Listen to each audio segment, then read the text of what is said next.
Hello there, Steve here in Sydney of the lay gnosis website truebluehealer.com. That's where in just 20 minutes you can get physical evidence of your divine spark activation. And I stress physical evidence, reproducible evidence, repeating evidence that you have changed quite dramatically in just 20 minutes. And there'll be much greater changes further down the track for you in the form of vivid messaging dreams, an internal mentoring voice, and Kundalini rise. And you get all that for free at truebluehealer.com. And it's triggered in just 20 minutes. And you'll discover in a few weeks a new you. It's a wonderful journey, like a sleigh ride through a magic forest, I assure you. I'm just going to talk to you today about Marxism and cultural Marxism you often hear about. That's where the people call you 4 or 5 Marxist epithets, racist, homophobe, bigot, xenophobe, etc., if you dare to disagree with them. And these are the people pushing the destruction of society by preventing little boys and girls from breeding, by changing their genders early on in life so they don't ever produce children, you see. It's slow attempted genocide by a group of motivated people who have got some very strange ideas about what reality really is. I'm just going to talk about where this Marxism comes from and how it gets into people's heads and lodges there and sort of keeps their heads in a kind of unyielding brace for the rest of their lives. And there's real evidence of this. Karl Marx was the practicing Christian son of a Jew who was forced to become a Christian in, where was it? Germany. In his early youth, he wrote lots of poems about the end of the world and how much he hated existence, and he wanted to destroy everything around him. Eschatology, that's the end of the world, a fixation with that, was one of the great themes, and sheer anger and rage at creation existing. So he was a militant atheist, apparently, even before he met atheist philosophers at university. But at around the time he went to university, he said he was going to devote his life to destroying all of creation, starting with the people in it. Okay? He disliked his own father, which is a common theme of atheists. Something to do with if you have contempt for your father, or he's simply not there at all, or he's absent because he does a lot of shift work, or because he's an alcoholic, or simply runs away and you never meet the man, like James Randi complained about, you can become a very aggressive, professional, militant atheist. And that's exactly what Karl Marx was. The grand theory he had, that he had this das Kapital, that the workers are cruelly exploited by the evil controllers of capital, the rich bastards. And all we had to do was a revolution, and he just had to write this down, and the working classes of the world would read his book and just decapitate their own nations and governments and hand the smoking ruin of their own nation to international Zionist bankers. That was his idea for writing the book Das Kapital and all the other stuff that he wrote. It was all an attempt to destroy society by setting one group against another.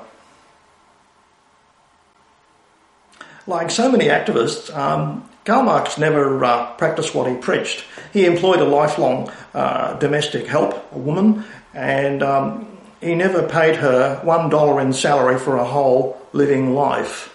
He got her pregnant, and he got his friend Engels to pretend to be the father, and made sure the boy was schooled somewhere else out of sight, because Marx couldn't take the responsibility. He saw himself as an aristocrat, a petty bourgeoisie. And one of the most notable features he had was he disdained practical knowledge and hands-on experience.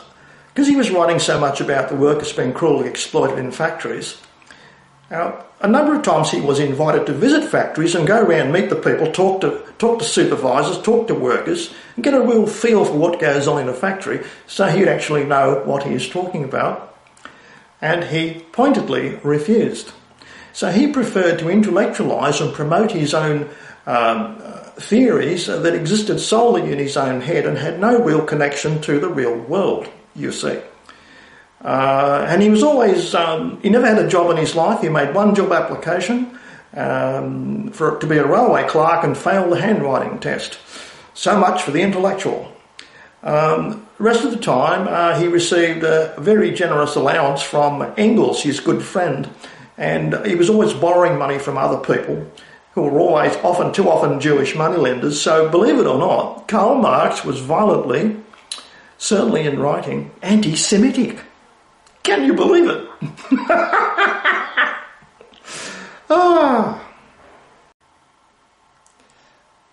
Now, why am I telling you this stuff about Karl Marx? Well, it's a quick intro into some of his personality traits.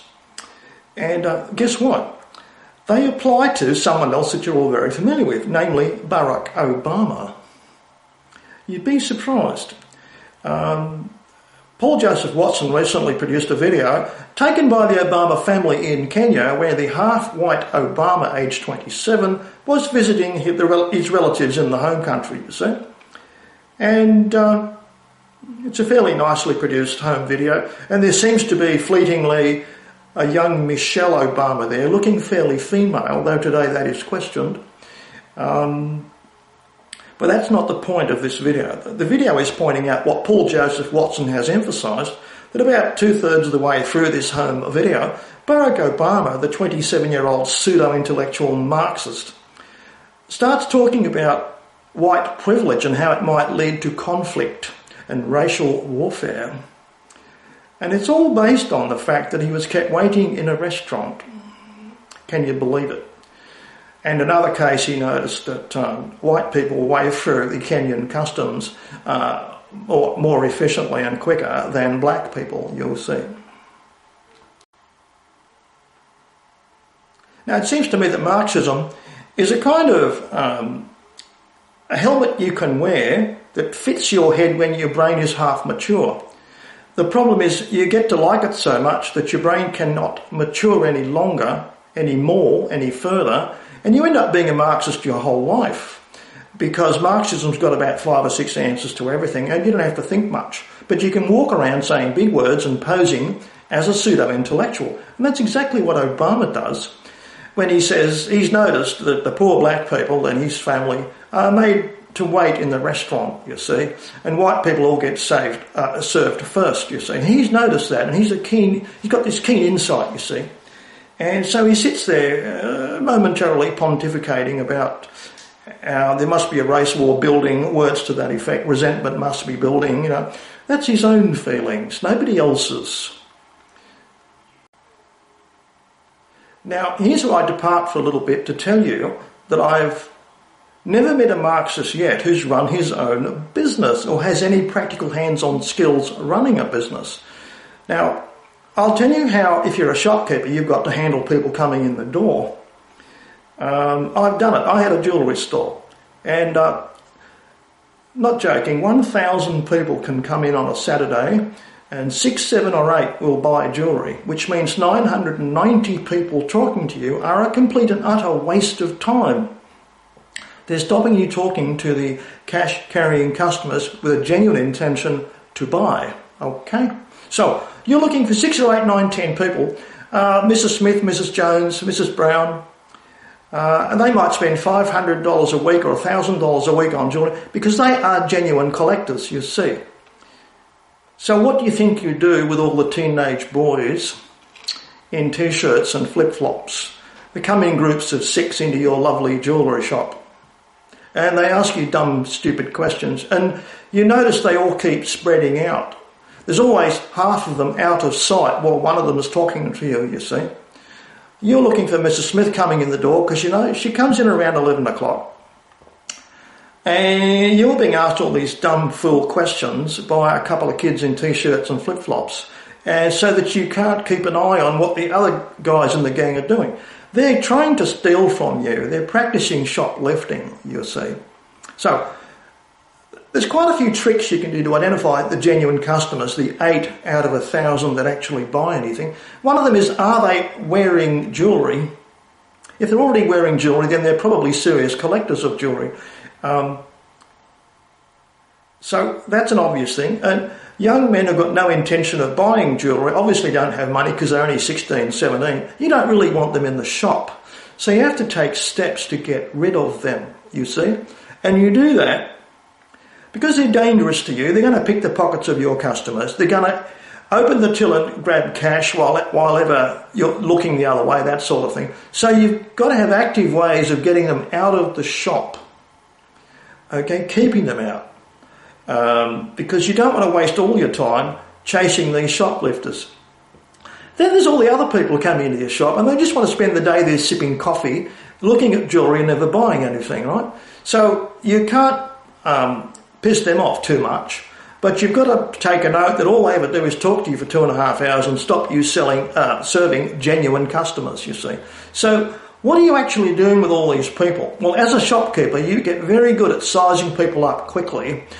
Well, you look at them in terms of age profile. If they're over 25, they're likely to have money. If they're fairly well dressed, if they're wearing jewellery, they are a good prospective customer and you'll give them some attention. This is where the Marxist thinks that you're being a racist when you say, get rid of those people of a certain ethnic group. There's ethnic groups that come in and just want to argue all bloody day. That's their Saturday entertainment. It's cheaper than going to the movies. Go and argue with 2 or 3 shopkeepers. Argue all day about the price of things. There's one ethnic group we have in Sydney, and they're always telling me, oh, look, this jewellery's much cheaper in Beirut. It's much, much cheaper in Beirut. And other people will say, oh, I can get this much cheaper in Afghanistan, Kabul. Oh, you should see the jewellery shops there.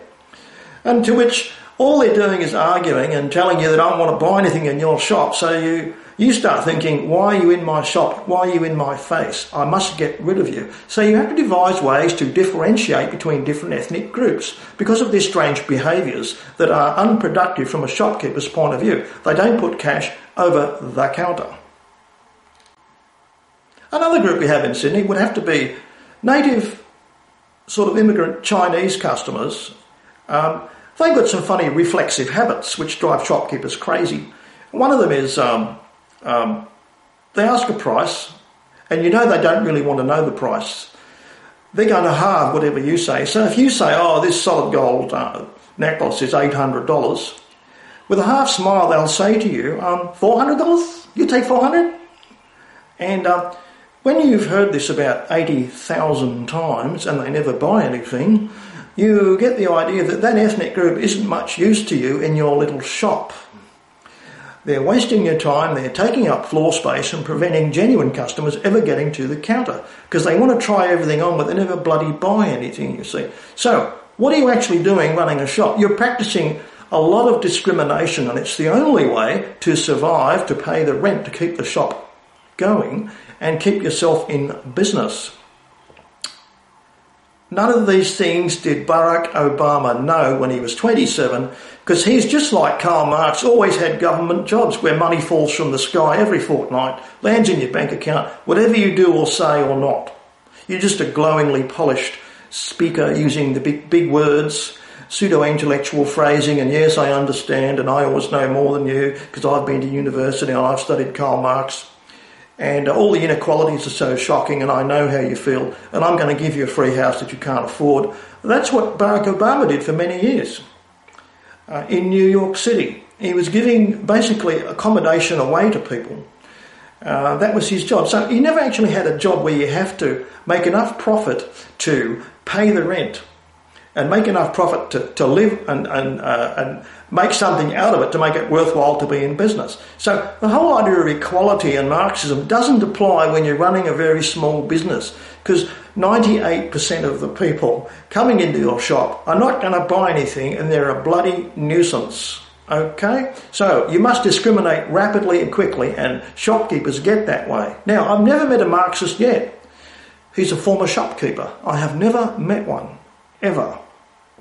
And that seems to be a big problem with Marxist people, that their brains are only half formed. They've never had like the baptism of fire and running a business, trying to compete with other shops, selling all the same stuff you've got, from the same wholesalers, that sort of thing, copying everything you do across the street. All those problems you have to learn to deal with in small business. But Barack Obama just had money falling from the sky and he was giving it away to people in a secure government job, you see? So, and he's carried that problem of Marxism, where equality is the greatest crime, or inequality is the greatest crime, and you have to militate against that all the time.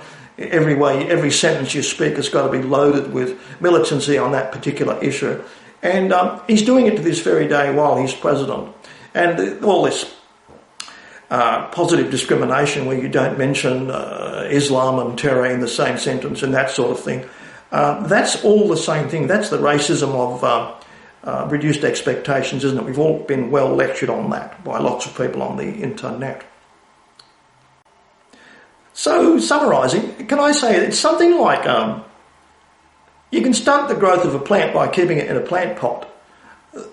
We all know that. So, half-formed physical brain, Marxism sort of gets a hold there and sets up camp there and prevents the brain ever fully maturing and fleshing out.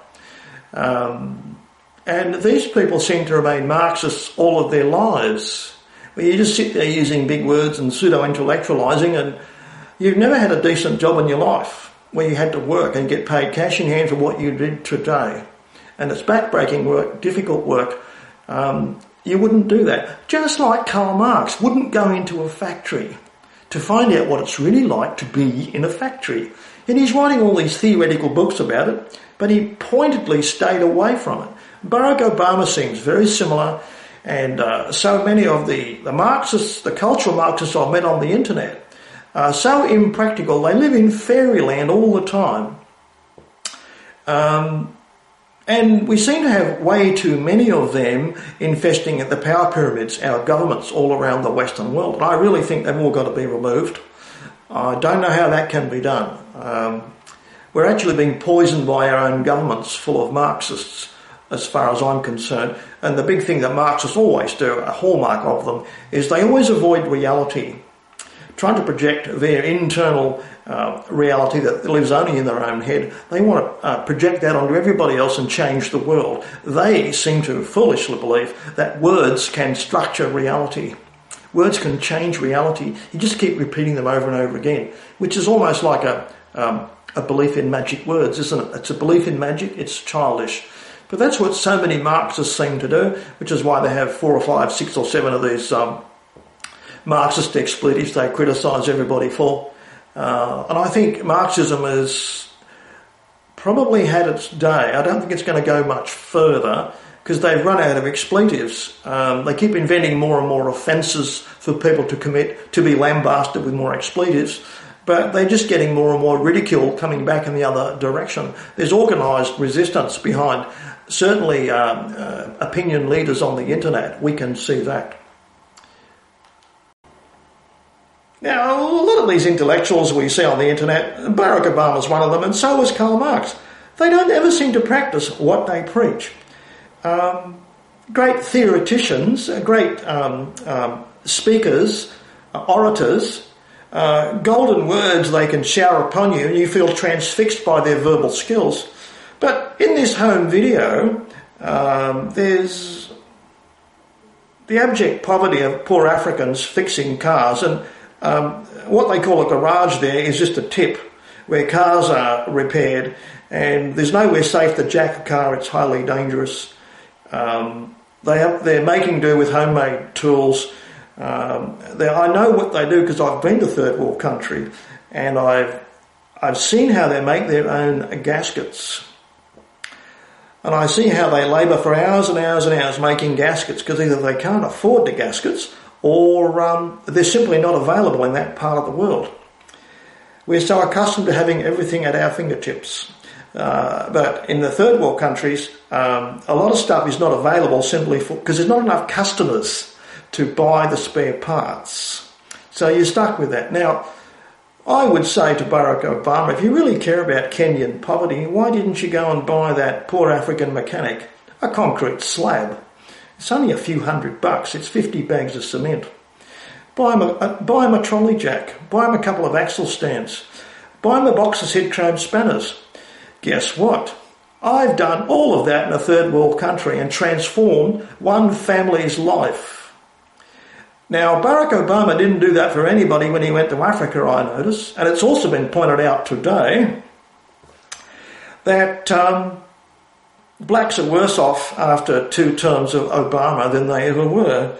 So he's not doing anything for the blacks at all. He's just pseudo-intellectualising and protecting Islam, and it's kind of obvious he's never read the Quran. He keeps talking about the Holy Quran and the religion of peace, which it isn't. And that's running away from common sense, and it seems to be a lifelong behavioural trait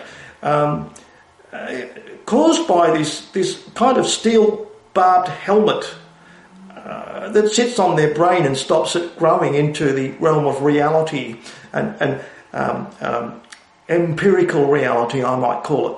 Evidence-based reality, empirical reality. Marxists run like hell from that, and forever want to try and convince you that the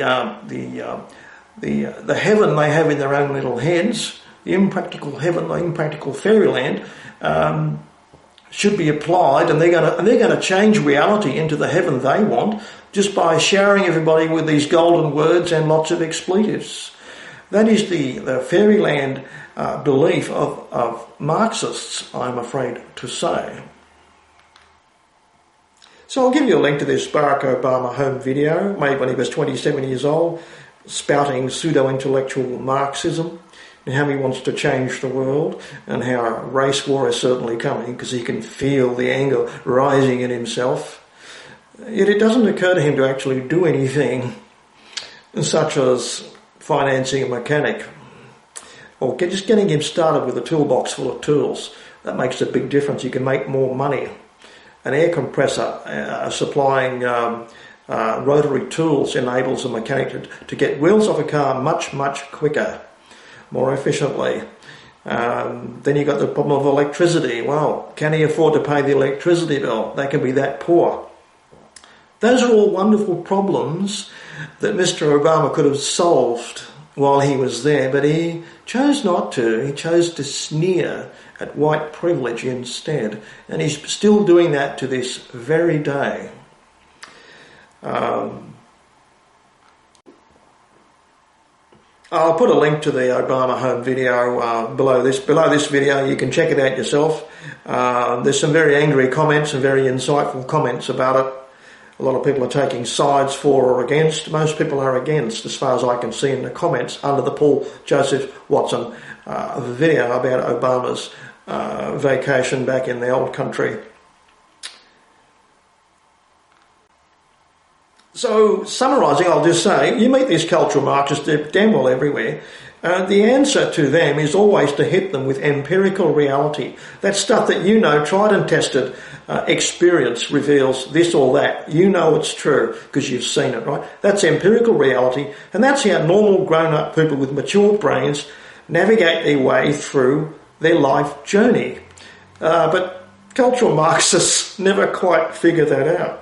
They have this alternative theoretical histrionic concept, a theatrical concept that can't really exist. It's a fantasy. Yet they forever project their immaturity, their underdeveloped brain problem, on everybody else. And the whole of Western world is suffering. Clinton's one of them. And there's 114 dead people behind her. I don't know. Cultural Marxism and organised crime, it's a wonderful combination, isn't it? So I've got to stop somewhere. I'll leave you with that. Look it up. 114 dead people behind Hillary. Make sure you can either laugh or cry. Suit yourself.